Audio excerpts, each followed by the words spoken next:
Hello guys, welcome back to my channel. I hope आप अच्छे होंगे। एपिसोड की शुरुआत में इंसु कहती है, मेरी ज़िंदगी एक सफ़ेद पन्ने की तरह है और मुझे यही लिखना है। वो कहती है ग्रीटिंग दो तरह के होते हैं, हेलो और गुड बाय। वो कहती है जुदाई एक नए मिलन की शुरुआत हो सकती है या फिर नए मिलन के लिए जुदा होना ज़रूरी है। ऐसी एक कहावत थी और ऐसा ही होगा। अगर मेरी मॉम मुझे छोड़कर नहीं जाती तो मैं उस दिन इतनी ज़िद नहीं करती, तो मैं कार से बाहर नहीं निकलती और उस मरते हुए बच्चे को नहीं बचा पाती और वो बच्चा मर जाता। अब मेरे लिए वक्त आया है गुड बाय कहने का। और कहती है मुझे अब ठीक होना है और यहाँ से हमारा एपिसोड शुरू होता है। शॉन फ़ोन उठाकर कहता है कि ये फ़ोन मेरे पास है, अच्छा होगा तुम किसी को कुछ ना करो। और शॉन फ़ोन को बंद कर देता है क्योंकि वो ट्रैक ना हो। इंसु कहती है अभी पुलिस यहाँ है, हम क्या करेंगे, हम इसे कहाँ छुपाएंगे। फिर उसके बाद हम देखते हैं कि न्यूटीलेट उन्हीं से पूछताछ कर रहा होता है। न्यूटीलेट उन्हीं से पूछता है, अरे उस दिन तुम्हारी रूममेट प्योइंसुक कहाँ थी। वो कहती है फैमिली मीटिंग के बाद मैंने नींद की गोलियां ले ली थी और मुझे कुछ भी याद नहीं। और बताती है कि उस वक्त मुझे नींद में चलने की बीमारी भी थी। न्यूटीलेट पूछता है कि तुम्हें कब पता चला इस बात का। तो बताती है कि अगले दिन ही पता चला। तो न्यूटीलेट पूछता है कि उस दिन कुछ हुआ था क्या। तो बताती है कि कुछ दिनों से मैं धर्मशाला में चल रही थी। इंसुक जब आई थी तब उसने भी मुझे देखा था, पर मुझे कुछ याद नहीं था। उसने बताया था कि सब अजीब लग रहा है। तभी न्यूटीलेट को एक कॉल आता है और वो कॉल पे बात करता है। तो टीम लीडर उसे बताती है कि फ़ोन का लोकेशन ऑन हो गया है और वो हॉस्पिटल के आसपास ही है। फिर न्यूटीलेट इंसुक और शॉन के कमरे में जाते हैं और वो तब किसकी पोजीशन में होते हैं। तभी न्यूटीलेट उन्हें कहता है कि आपको थोड़ी तकलीफ देनी है और इंसुक का बैग लेता है और वो उसे जाँच करने लगता है और वो वहाँ के आसपास की और भी सारी चीज़ें देखने लगता है। शॉन ने वो फ़ोन एक डिब्बे में रखा था और न्यूटीलेट वो देखने ही वाला था कि तभी वहाँ पे मैडलिना आ जाती है और कहती है कि ये क्या हो रहा है। फिर शॉन मैडलिना से कहता है कि मुमकिन है जो सबसे बड़ा सबूत है वो हॉस्पिटल में है। और वो शॉन से कहता है क्या मैं तुम्हारी तलाशी ले सकता हूँ। जब न्यूटीलेट शॉन की तलाशी ले रहा था तभी मैडलिना उस बॉक्स में से फ़ोन निकालकर अपनी जेब में रख लेती है। इंसुक और शॉन दोनों भी ये देख लेते हैं। मैडलिना कहती है कि आपके पास सर्च वारंट है। तो न्यूटीलेट कहता है कि प्राइमरी सस्पेक्ट भी यही है। तो मैडलिना कहती है कि पर आपने तो कहा था कि ये गवाह है। फिर हम मीरू को देखते हैं जो कि फ़ोन पे बात कर रही होती है और कहती है क्या सच में पुलिस आई थी, मेरे बारे में भी पूछ रही थी। तभी वहाँ पे कूजी आता है और बैठता है। तो मीरू कहती है हाँ मैं खाने को ले आऊँगी और कॉल कर देती है।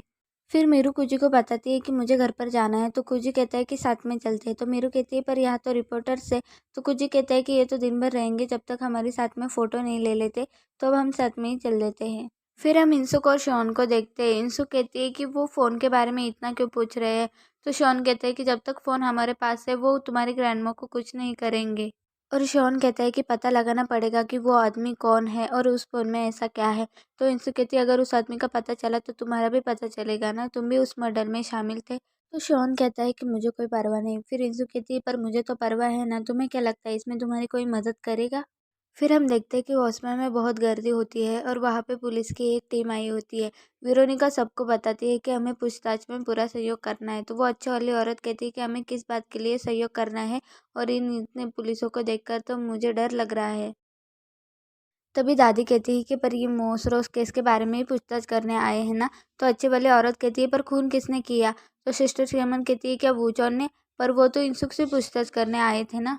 तो वेरोनिका कहती है नहीं वो तो गवाह है ना। तो सिस्टर श्रीमन कहती है पर वो गवाह है क्यों, तुम्हें सब पता है पर तुम बता नहीं रहे हो।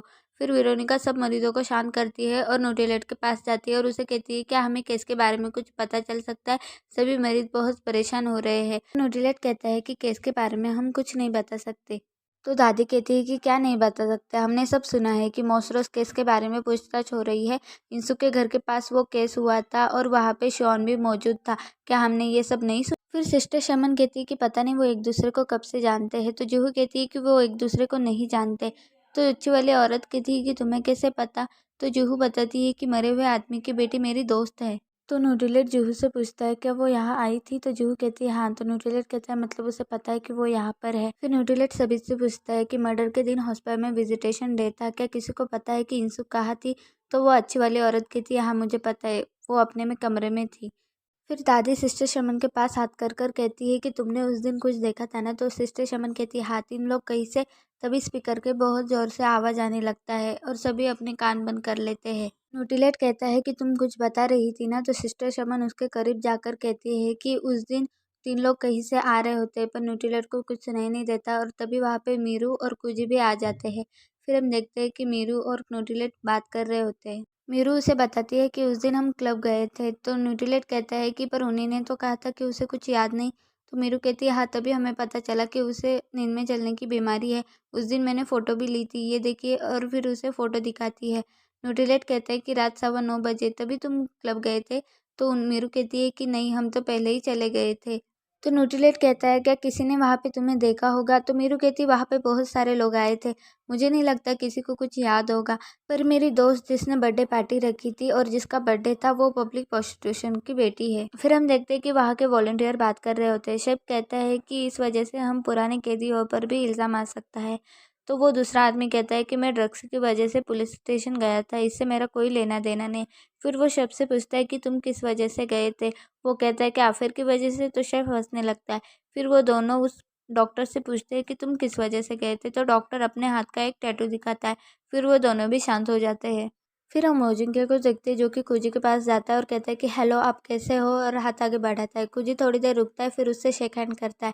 ओजिंके कहता है कि मैं इस केस का इन्वेस्टिगेशन चार्ज हूँ और आपकी तारीफ ये है कि आप ली ग्रुप के सीईओ हो। तो कुजी कहता है कि आपके पास तो सर्च वारंट भी नहीं है, तो आप तलाशी कैसे ले रहे हो? तो ओजिंके कहता है कि ये सच है, पर हम केस के बारे में कुछ नहीं बता सकते, और वहाँ से चला जाता है। तभी वहाँ पे न्यूटीलेट आता है और मीरू भी आती है। तभी कुजी न्यूटीलेट से कहता है कि बहुत दिनों के बाद मिले, और मीरू कहती है क्या तुम इसे जानते हो? फिर हम देखते हैं कि मैडलिना के हाथ में वही फ़ोन होता है और वो उस फ़ोन को देख रही होती है। तभी वहाँ पे न्यूटीलेट आता है, तो मैडलिना फ़ोन पर बात करने की एक्टिंग करती है। फिर मैडलिना कहती है कि आप यहाँ पे कैसे आए? तो न्यूटीलेट कहता है कि माफ़ करना। मैडलिना कहती है मतलब आप इस कमरे की भी तलाशी लेंगे? यहाँ पे मेरे सिवा कोई नहीं आता। फिर हम शॉन को देखते हैं जो कि वहाँ से जा रहा होता है। वो आदमी उसे देखकर कहता है कि तुम यहाँ कैसे? तुम्हें तो मुंजी के पास होना चाहिए। तो शॉन कहता है तुम्हारी ड्यूटी खत्म होने के बाद तुम आ गए? तो वो कहता है हाँ, उन्होंने कहा कि तुम जल्दी आ जाओगे। फिर शॉन भागकर मुंजी के पास जाने लगता है, पर पुलिस उसे रोक लेती है और पुलिस कहती है कि तुम कहाँ जा रहे हो? तो शॉन कहता है कि अपनी ड्यूटी पर। पुलिस कहती है कि तुम नहीं जा सकते। शॉन कहता है पर मुझे जाना होगा। शॉन बहुत कोशिश करता है, पर पुलिस उसे नहीं जाने देती और दूसरी तरफ मुंजी पेड़ से गिर जाती है। फिर हम न्यूटीलेट को देखते हैं जो कि मैडलिना को पूछता है कि आपको वाइन बहुत पसंद है? तो मैडलिना कहती है हाँ। तभी न्यूटीलेट की नज़र मैडलिना के हाथ के फ़ोन पर जाती है और वह कहता है कि 1 मिनट। तभी वहाँ पे वेरोनिका आती है और कहती है मैडम, मैडलिना जल्दी चलिए, वहाँ पे देखिए क्या हो रहा है। फिर हम देखते हैं कि शॉन दरवाजे के बाहर पहुंच गया था और वो फिर मुंजी को उठाने जाता है और पुलिस भी उसे छोड़ देती है। सभी वहाँ पे जमा हुए होते हैं और मैडलिना कहती है वेरोनिका को कि जाओ डॉक्टर को बुला के लाओ। फिर उसे हॉस्पिटल में ले जाते हैं और सभी मरीज पुलिस पर बहुत गुस्सा होती है। दादी कहती है कि तुमने देखो क्या कर दिया। वो अच्छी वाली औरत कहती है अगर उसे कुछ हुआ तो मैं तुम पर केस कर दूंगी। तुम्हें किसने हक दिया है किसी के साथ ऐसा करने का? तुम यहाँ पे ऐसे कैसे तलाशी ले सकते हो? और सभी मरीज बहुत गुस्सा होती है और बहुत बोलने लगती है। तभी मैडलिना सबको शांत करती है और कमरे में जाने के लिए कहती है। फिर हम उस बुरे आदमी को देखते हैं जो कि यांग से मिलने आया होता है। वो पूरा आदमी यांग से कहता है कि फ़ोन अभी तक उसके पास क्यों है? तो यांग शॉक हो जाता है। तो वो कहता है क्या तुम्हें नहीं पता? तुम्हें कुछ नहीं पता इसलिए सब बिखर गया है। फिर यांग कहता है कि मेरे ऊपर जो लोग हैं उन्होंने मुझे बताया कि वो लड़का और वो लड़की एक दूसरे को जानते हैं। तो यांग बताता है कि वो दोनों इत्तेफाक से मिले थे। तो वो बुरा आदमी यांग की कॉलर पकड़ता है। तो यांग उसे बता देता है कि वो दोनों एक दूसरे से प्यार करते हैं। फिर हम देखते हैं कि शॉन उस मरीज़ का ख्याल रख रहा होता है। तभी वहाँ पे इंसुक आती है और शॉन से कहती है कि क्या हुआ था? शॉन कुछ नहीं कहता। फिर वो आगे आकर उस मरीज़ से पूछती है कि क्या आपकी तबीयत ठीक है? तो वो कहती है हाँ, मैं गिर गई थी। वो कहती है कि मैं उठ भी नहीं सकती और लाचारी से बस लेटी रहती हूँ। मुझे लगा था कि मैं मर जाऊँगी तो तुम्हें मुझे संभालना नहीं पड़ेगा। तो शॉन कहता है कि ऐसा मत कहिए प्लीज़। तो वो कहती है कि मुझे अच्छा लगा कि मुझे फिर से जीने का मौका मिला। मैं कुछ भी नहीं बदलूंगी और वैसे ही जीऊँगी जैसे जीते आ रही हूँ। जीहू के लिए, तुम दोनों के लिए भी ऐसे ही पल होता है। शायद तुम दोनों की लाइफ में भी ऐसा कोई पल होगा। उसी पल के लिए जियो।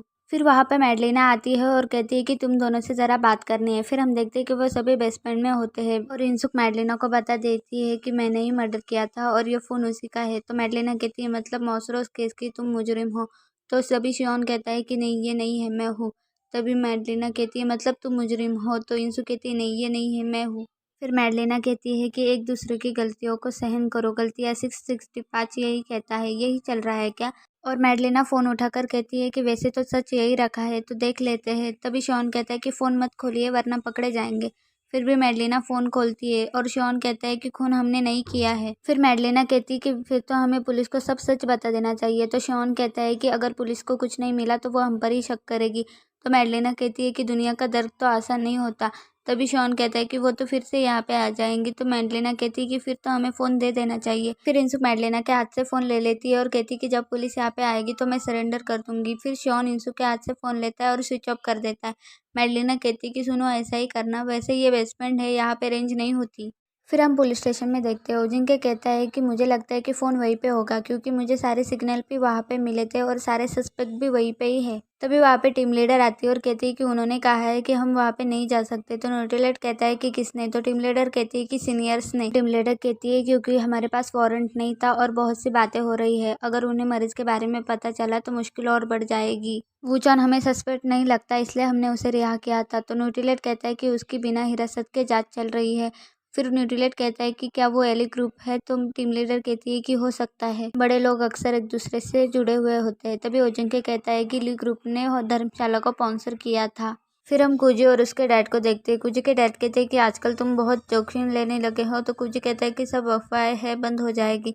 तो उसके डैड कहते हैं तुम्हारी फीलिंग्स तो अफवाह नहीं है ना? तो कुजी कहता है कि नहीं। फिर उसके डैड कहते हैं क्या तुम शादी करना चाहते हो? तो कुजी कहता है कि अभी तो कुछ सोचा नहीं है। फिर उसके डैड कहते हैं कि शादी करना कोई बड़ी बात नहीं है, मुझे तो लगता है कि शादी करना डेटिंग करने से और एक बीमार लड़के के साथ ब्रेकअप करने से अच्छा है, इससे लोगों में हमारा विश्वास भी बढ़ जाएगा। और कहता है कि एक ऐसी दुनिया जहाँ पे अमीर लोग तलाक लेने के लिए परेशान है, वहाँ पे तुम इसे सदी की प्रेम कहानी बनाकर खत्म कर दो और भूल जाओ उस लड़के को। फिर हम हॉस्पिटल में देखते हैं कि वो सभी औरतें खाने का इंतजार कर रही होती है और वो अच्छी औरत कहती है क्या कुछ पता चला? इसका मतलब हम पिकनिक पे कहाँ जाने वाले हैं? तो सिस्टर शमन कहती है कि योंगजी ने कहा है कि उसे समंदर देखना है। तो दादी कहती है लगता नहीं वो समंदर देख पाएगी।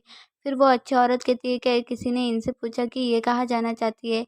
तो दादी कहती है कि ये कुछ परेशान लग रही है। फिर सभी उन्हें देखने लगते हैं। फिर उन्हें पूछती है कि अब हम क्या करें, फ़ोन कहाँ छुपा है? वो फिर से आ गए। तो मीरू कहती वो अब नहीं आएंगे क्योंकि योंगजी को कुछ हुआ तो हम उनकी मौत का जिम्मेदार उन्हें ठहरा सकते हैं। तभी इंसु कहती है कि तुम उनकी मौत के बारे में ऐसा कैसे कह सकती हो? तो मीरू कहती है जब भी कोई बड़ा मुद्दा होता है तो तब तुम इतनी महान क्यों बन जाती हो? खुद ही कर लेती ना। तो इंसु कहती है कि हाँ, मैंने अकेले ही मारा और अब मेरा डीएनए भी मैच हो जाएगा और पुलिस को भी पता चल जाएगा, मैं अकेले ही सब संभाल लूंगी। और इंसुक वहाँ से चली जाती है। जब इंसुक बाहर आती है तो उसे जूहू देखती है। इंसुक जूहू के पास जाती है और कहती है इसका स्कूल जा रही हो? तो जूहू कहती है हाँ, क्यों? तो इंसुक कुछ नहीं कहती। तो जूहू कहती है आप यही सोच रहे होगे ना कि मेरी मॉम इस हालत में है, मैं फिर भी स्कूल जा रही हूँ? तो इंसुक कुछ नहीं कहती। जूहू बताती है कि मेरी मॉम चाहती है कि मैं हमेशा स्कूल जाऊँ, उनकी खुशी के लिए मैं स्कूल जाऊँगी। मुझे पता है कि जब मैं यहाँ से जाऊँगी तो शायद मेरी मॉम इस दुनिया से चली जाएगी, पर मैं दुखी नहीं होंगी क्योंकि हमारे पास बहुत वक्त है बाय करने के लिए। अब मैं चलती हूँ। और इतना कह के वो चली जाती है। फिर हम उस बुरे आदमी को देखते हैं जिसे इंसु कॉल कर कर बताती है कि मैं सरेंडर करने वाली हूँ पर मुझे थोड़ा वक्त चाहिए। तो वो बुरा आदमी कहता है कि वक्त ही तो नहीं है। तो इंसु कहती है मुझे बाय तो करने दो एटलीस्ट। तो वो बुरा आदमी कहता है मतलब तुम मुझसे मिली और तुम्हें उससे प्यार हो गया? तो इंसु कहती है कि चुप रहो। फिर वो बुरा आदमी कहता है कि फ़ोन तो उसके पास है ना? तो इंसु कहती है कि मुझे ज़्यादा टाइम नहीं चाहिए, मैं बस गुड बाय करूँगी, और फ़ोन कट कर देती है। तभी वहाँ पे शॉन आता है और कहता है तुम यहाँ पे हो? तो इंसु कहती तुम रात भर जागते रहे? तो शॉन कहता है हाँ। तो इंसु कहती है कि योंगजी कैसी है? तो शॉन कहता है वो ठीक है। तो इंसु कहती है कि शुक्र है, अभी जाकर सो जाओ। तो शॉन पूछता है कि तुम कहाँ जा रही हो? फिर इंसुक उससे कहती है कि पता है मरना दुखद होता है अपनों की वजह से जो सब कुछ है। और फिर इंसुक वहाँ से चली जाती है और शॉन भी इंसुक के पीछे जाने लगता है। फिर हम न्यूट्रीलाइट को देखते हैं जो कि सनाह के घर पे गया था। न्यूट्रीलाइट सनाह से कहता है कि तुमने तो कहा था तुमने फ़ोन फेंक दिया पर उसे किसी ने उठा लिया है। तो सनाह कहती है किसने उठाया? तो न्यूट्रीलाइट कहता है वो लो हम पता लगा रहे हैं। फिर न्यूट्रीलाइट कहता है कि तुमसे कुछ पूछना है। तो सनाह कहती है पूछो। तो न्यूट्रीलाइट कहता है क्या तुम धर्मशाला में गई थी? तो सनाह कहती है हाँ, पर आपको कैसे पता? और उसकी माँ भी पूछती है कि आपको कैसे पता? तो न्यूट्रीलाइट बताता है क्योंकि सिग्नल वहाँ पे मिला था। फिर हम इंसुक और शॉन को देखते हैं। इंसुक अपने लिए कपड़े देखने के लिए आई होती है। इंसुक एक फ़्रॉक उठाती है तो शॉन कहता है क्या ये मातम के लिए है? तो इंसुक उसे रख देती है और एक दूसरी फ़्रॉक उठा लेती है और खुद को आईने में देखने लगती है। तभी उसे याद आता है कि दादी कहती थी कि तुम मुस्कुराती क्यों नहीं, तुम मुस्कुराती रहो। फिर वो मुस्कुराने लगती है और कहती है कि वो चाहती थी कि मैं हमेशा मुस्कुराऊँ। फिर वो शॉन से पूछती है कि ये ड्रेस कैसा है और ड्रेस चेंज कर कर आती है और खुद को आईने में देखकर मुस्कुराने लगती है। फिर वो कहती है कि वो हमेशा चाहती थी कि मैं मुस्कुराऊँ। फिर इंसुक और भी चीज़ें याद करने लगती है पर उसे कुछ याद नहीं आता। फिर शॉन कहता है कि ये तुम पर अच्छा नहीं लग रहा। तो इंसुक कहती है कि तुम यहाँ पर क्यों आए हो और मेरा पीछा क्यों कर रहे हो। फिर शॉन कहता है कि जैसे हो वैसे रहो, तुम्हारे अपनों को ये अच्छा नहीं लगेगा, उन्हें इसे याद करके और भी बुरा लगेगा। तो इंसुक कहती है फिर मैं क्या करूँ, मैं ये कहूँ कि मुझे जीना है और ये कहूँ कि मैं जीना चाहती हूँ। तो शॉन कहता है कि ऐसा ही कहना बेहतर रहेगा। तो इंसु कहती है सच कहूँ मुझे नहीं लगता कि मैं मरूंगी, मुझे लगता है कि मेरी लाइफ में एक बार तो चमत्कार होगा, इसीलिए मैंने ग्रैंडमा को नहीं बताया था, पर अब मैं उन्हें बता दूंगी क्योंकि वो खुद को संभाल सके। फिर वो ग्रैंडमा के घर पे जाते हैं। फिर इंसुक अपने ग्रैंडमा से मिलने के लिए जाती है और कहती है कि ग्रैंडमा मैं आ गई। इंसुक को देखकर ग्रैंडमा शॉक हो जाती है और उनके हाथ से बर्तन गिर जाते हैं। तो इंसुक कहती है आप इतनी चौंक क्यों गई। तो ग्रैंडमा कहती है कि तुम क्यों आई हो और फ़ोन क्यों नहीं किया तुमने। तो इंसुक कहती है कि मैं सरप्राइज़ देना चाहती थी। और इंसुक पूछती है कि मैं कैसी लग रही हूँ, मैं अच्छी लग रही हूँ ना, और मुस्कुराने लगती है। तो ग्रैंडमा कहती है कि तुम इतना मुस्कुरा क्यों रही हो। और ग्रैंडमा कहती है कि तुमने वहाँ पे खाना खाया, तुम्हें वहाँ पे खाना मिलता था क्या, मैंने तुम्हारा पसंदीदा खाना बनाया है, चलो अंदर आओ मैं तुम्हें खाना खिलाती हूँ। फिर ग्रैंडमा इंसुक को खाना देती है और कहती है कि ये बचा हुआ नहीं है, इसे मैंने खुद खरीदा। तो इंसुक कहती है कि आपने इसे क्यों खरीदा। तो ग्रैंडमा कहती है कभी तुम आ गई तो इसलिए मैंने खरीद के रखा, और ये देखो इतने इसमें बहुत सारे अंडे और बहुत सारा प्रोटीन है। तो इंसु कहती है कि आपको कैसे लगा कि मैं आऊँगी। तो ग्रैंडमा कहती है कि अब बातें मत करो, जल्दी से खा लो। फिर इंसु खाना खाने लगती है और फिर हम देखते हैं कि बाहर शॉन खड़ा था और न्यूट्रीलेट सनहा के घर से आता है। शॉन न्यूट्रीलेट को कहता है कि बच्चे को परेशान मत करो, इससे तुम्हें क्या ही मिलेगा। न्यूट्रीलेट कहता है कि तुम यहाँ पे क्या कर रहे हो। तो शॉन बताता है कि इंसु को उसकी दादी को गुड बाय कहना था। फिर न्यूट्रीलेट पूछता है कि फ़ोन कहाँ पे है। तो शॉन कहता है कि मैंने सरेंडर किए हुए बहुत दिन हो गए, फिर भी आप मुझसे यही पूछ रहे हो, आप बार बार यही सवाल क्यों पूछते हो। फिर शॉन कहता है कि एक मरने वाला आदमी गुड बाय कैसे कह सकता है।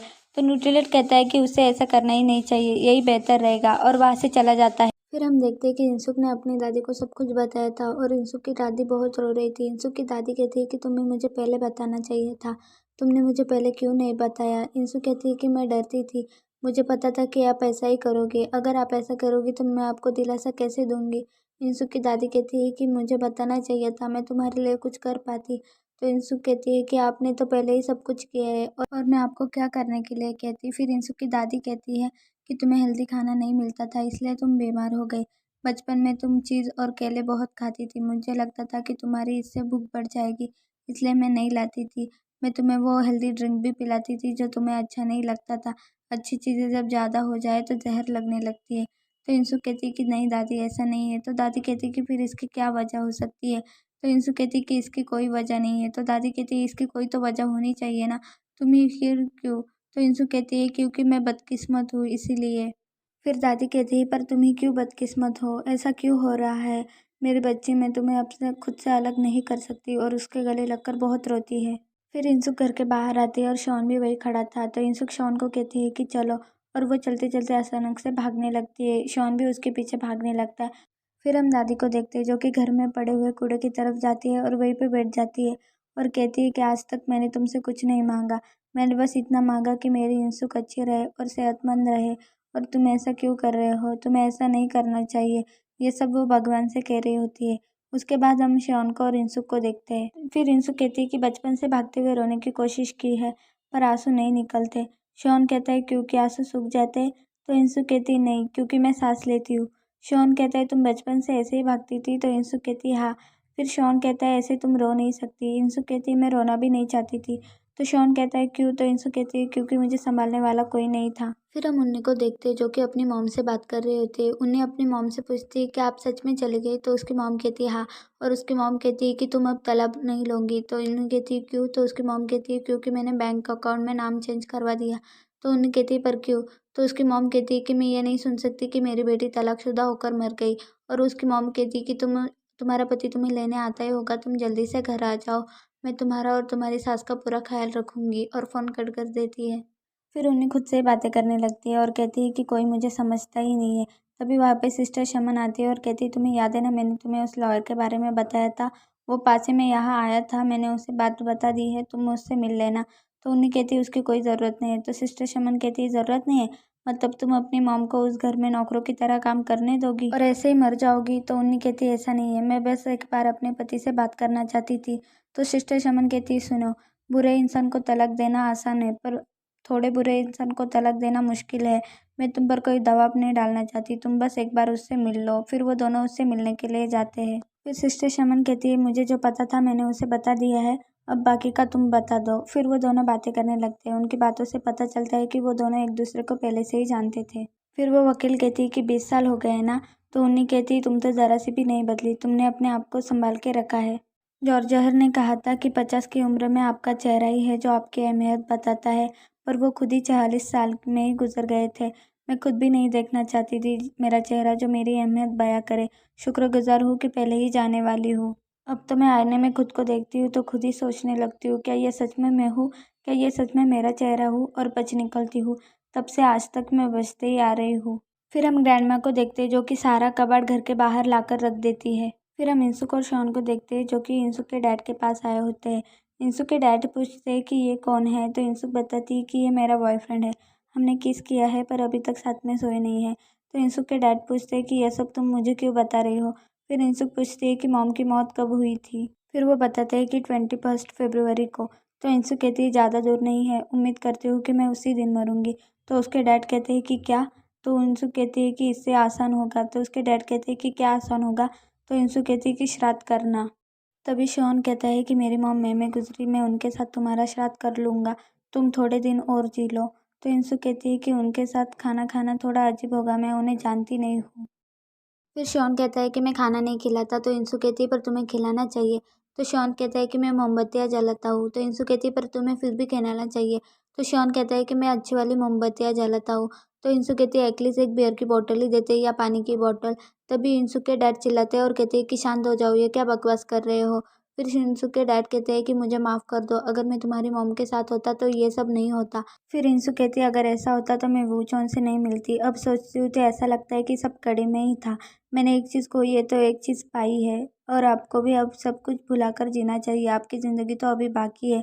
तो उसके डैड कहते हैं कि क्या मेरी ज़िंदगी बाकी है और क्या सोचकर जीना चाहिए। तभी इंसु कहती है कि पर मैं सच कह रही हूँ, सच नहीं लगता क्योंकि मैं मौत के बारे में कुछ नहीं जानती। ये कैसी आती है, क्या होता है, दर्द होता है, मुझे कुछ भी नहीं पता। तभी शॉन कहता है कि मेरे डैड मुझे और मेरी मॉम को अपने साथ ही मारना चाहते थे पर अकेले ही मर गए, पर आपने तो अपनी बेटी को अकेले ही छोड़ दिया। इंसुक के घर की दीवार पर वेनस की फ़ोटो थी। मैंने पूछा, वेनस ही क्यों? तो इंसुक ने कहा कि मेरे डैडी से जन्नत मानते हैं, इसलिए मैं वहाँ पे जाना चाहती हूँ। और फिर इंसुक के डैड रोने लगते हैं। तभी शॉन अपनी जेब से टिकट निकालता है और कहता है कि मैंने वेनस की टिकट कर दी है। तो इंसुक कहती है, पर अब कैसे? तो शॉन कहता है कि मैंने टिकट कर दी है। तो इंसुक कहती है कि तुम मजाक मत करो, तुम ऐसा करोगे तो मुझे कैसा लगेगा। तो शॉन कहता है, पर मैंने टिकट कर दी है। तो इंसुक के डैड कहते हैं कि हम ज़रूर जाएंगे वेनस। तो शॉन कहता है, पर मैंने आपकी टिकट नहीं कर दी। तो इंसुक के डैड कहते हैं कि मैं कर दूंगा और हम वेनिस ज़रूर जाएंगे, और वहाँ से रोते हुए चले जाते हैं। फिर हम टीम लीडर और न्यूट्रीलेट और ओजिंके को देखते हैं। न्यूट्रीलेट उन तीनों की फ़ोटो देख रहा होता है। टीम लीडर कहती है कि इंसुक के अलावा ये तीनों ही क्यों। तभी वहाँ पे ओजिंके आता है और कहता है कि इंसुक का डीएनए गोल्फ क्लब के डीएनए से मैच नहीं हुआ, वो खूनी नहीं हो सकती। तभी टीम लीडर कहती है कि गोल्फ क्लब पर जो लगा था। तो ओजिंके कहता है, हाँ वो सनस्क्रीन थी। तभी न्यूट्रीलेट को याद आता है जब वो हॉस्पिटल में था और वहाँ से उन्नी का पति जा रहा था तो उसकी स्किन बहुत चमक रही थी, मतलब उसने सनस्क्रीन लगाई थी। फिर वो उन्नी की डिटेल्स देखने लगता है और उन्नी के घर पे जाता है। उन्नी का पति बताता है कि हाँ मैं उस दिन वहाँ पे गया था। तो न्यूट्रीलेट कहता है कि आप लोगों में क्या बातें हुई। तो उन्नी का पति कहता है कि नॉर्मल बातें हुई, मुझे पछतावा था कि उसकी तबीयत खराब थी, फिर भी मैंने उसे हॉस्पिटल में छोड़ दिया। तभी न्यूट्रीलेट की नज़र गोल्फ क्लब पर जाती है। न्यूट्रीलेट उससे पूछता है, क्या तुम गोल्फ खेलते हो? तो उन्हीं का पति कहता है कि हाँ, मुझे लगा था कि ये उस दिन वहीं पे रह गया, पर घर आकर यहाँ पे देखा तो अजीब लगा। तभी न्यूट्रीलेट कहता है कि आप उस दिन धर्मशाला में गोल्फ क्लब लेकर गए थे। तो उन्हीं का पति कहता है, क्या मेरी बीवी पर शक है? क्या वो भी मर्डर केस में शामिल है? तभी वहाँ पे उन्हीं की सास आती है और कहती है कि हाँ, उसने मेरा गला दबाने की भी कोशिश की थी। तभी उन्हीं का पति उसे अंदर ले जाने लगता है। तो वो कहती, वो उस दिन मेरे कमरे में आई थी और मेरा गला दबाना चाहती थी। तभी उन्नी की मॉम बर्तन नीचे फेंक देती है और कहती है कि हमेशा मेरी बेटी ही क्यों, हमेशा तुम मेरी बेटी के साथ ऐसा क्यों करती हो। तभी हम उन्हीं को देखते वहाँ पे सिस्टर शमन आती है और कहती सुना है तुमने वकील को अपना केस दे दिया है। तो उन्हीं कहती हाँ। तो सिस्टर शमन कहती सुना है तुम इन दोनों एक दूसरे को पहले से ही जानते थे। तो उन्हीं कहती हाँ वो कॉलेज में मेरी सीनियर थी। तो सिस्टर शमन कहती है कि अच्छी किस्मत है। उसके बाद हम इंसुक को देखते हैं वो उस मरीज की देखभाल कर रही होती है। तभी जूहू अपनी मॉम से पूछती है कि मॉम मैं इस फोटो में क्यों नहीं हूँ। तो उसकी मॉम कहती है कि तुम वहाँ पे नहीं थी। तो वो कहती है क्यों। तो उसकी मॉम कहती है कि 10 साल पहले तो तुम पैदा ही नहीं हुई थी। तो वो चुप हो जाती है। तो उसकी मॉम कहती है क्या तुम्हें बुरा लगा। तो जूहू कहती है नहीं। तो उसकी मॉम कहती है कि मरना भी तो ऐसा ही है ना बेटा। जहाँ पैदा होने से पहले थे वही चले जाना, दुनिया में ना होना ये तो दुख की बात नहीं है ना। जूहू कहती है कि नहीं। और थोड़ी देर बाद वहाँ पे सभी लोग जमा हो जाते हैं और उनका आखिरी वक्त चल रहा था। तभी वो कहती है कि अजीब बात है। तो जूहू कहती है कि क्या मॉम। तो वो कहती है कि मुझे वो दिन याद आ गया जब मैंने पहली बार समुद्र देखा था। मुझसे मेरी मॉम ने दी हुई अंगूठी खो गई और मैं उसे ढूंढ रही थी। बहुत देर तक ढूंढने के बाद मैं भूल गई कि मैं क्या ढूंढ रही थी। और जब मैं उन्हें उठकर आगे देखा तो मेरे सामने का नज़ारा बहुत सुंदर था। मुझे लगा कि यही मेरी ज़िंदगी है और यही मेरा सफ़र है। फिर हमें प्रेजेंट में उनकी सारी चीज़ें दिखाई जाती है। फिर हम देखते हैं कि जूहू अपनी मॉम से लिपटकर सोई हुई थी और सभी लोग रोने लगते हैं। वो अच्छी औरत कहती है कि ध्यान रखना कहीं बीमार मत पड़ जाना। और सभी लोग बहुत रोने लगते हैं। इंसुक साइड में जाकर बहुत रोने लगती है। तभी वहाँ पे शॉन आता है। इंसुक को इतना रोते देख शॉन उसे गले लगा लेता है और इंसुक भी उसके गले लगकर बहुत रोने लगती है। तभी शॉन कहता है कि हेलो और बाय। ग्रीटिंग्स वो नहीं जिसके लिए हम तैयार रहते हैं। और यहीं पे हमारा एपिसोड ख़त्म होता है। और इतने दिनों के बाद एपिसोड लाने के लिए सॉरी, पर मेरी तबीयत थोड़ी ख़राब थी।